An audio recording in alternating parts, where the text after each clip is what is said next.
A court order just tore Aisha Jumwa's appointment apart, unconstitutionally, unlawful, null and void.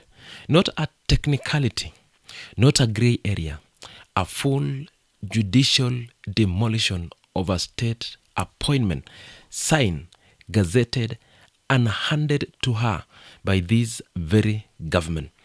The question is not whether the law was broken. The question is who broke it, who knew it, and are they still sitting in the same office today? On Wednesday, May 20th, 2026, Justice Bahati Mwamunye of Nairobi High Court declared the appointment of Aisha Jumwa Katana as the chairperson of Kenya Roads Board unconstitutional and unlawful. Ruling quashed two Gazette notice number 386 dated January 16, 2025 and number 395 dated January 17, 2025 that formalize that appointment. Both notice cancel, appointment voided entirely. Justice Mwamunye's ruling is surgical and leaves no room for interpretation.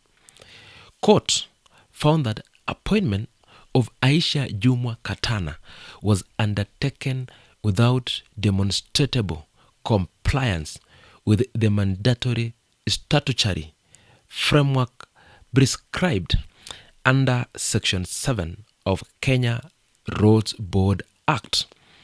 There is not a footnote in the law. Section 7 is the specific legal architect that Parliament designed to govern how chairpersons of the Kenya Roads Board must be selected transparently, inclusively, with full procedural fairness. Government did not follow it.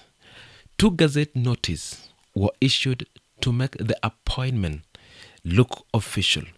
Notice 384 of January 16, 2025 and Notice 395 of January 17, 2025 issued consecutively days.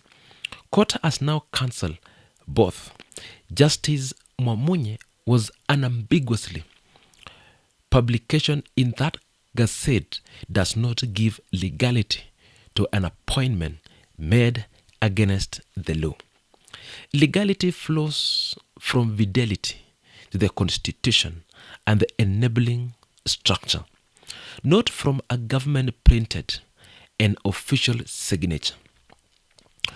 Roundly went further.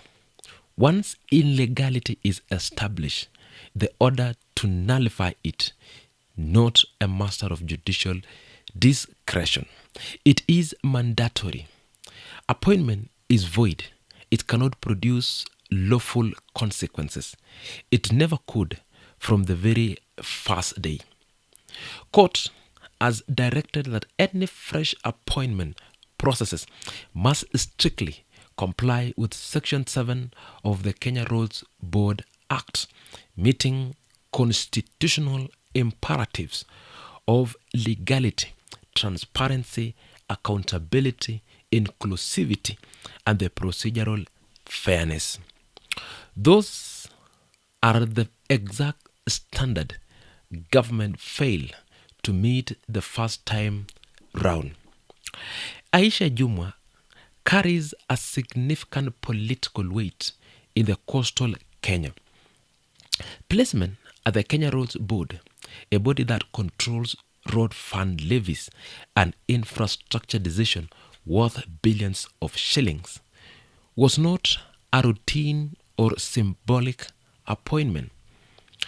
Kenya Roads Board manage roads maintenance levy fund, channeling public money into roads construction and maintenance across every county in this country. The chairmanship of that board is not ceremonial. it is consequential, and it was handed out illegally.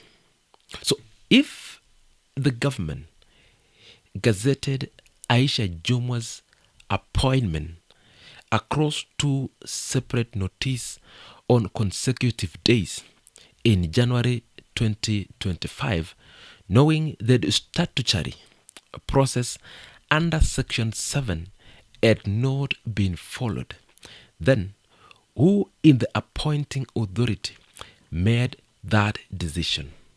And are they still in the same office today, making the same kind of decision with the public resources? What court did on 28th is not simply nullifying one appointment. Justice Mwamunye exposed a pattern of governance that threatens legal process as optional, where a gazette notice is used as substantive for compliance rather than a confirmation of it. Government appointed a politically connected figure to chair a board controlling billions in road funds, skip the mandatory legal process, printed two notices on back-to-back days to make it look formal, then hoped nobody would push back. Had enough to today. Court pushed back, and the verdict is this: a government that cannot follow its own law when appointing its own allies has no credibility when asking ordinary Kenyans to follow the same law. So what is at stake is not Aisha Jumwa's career.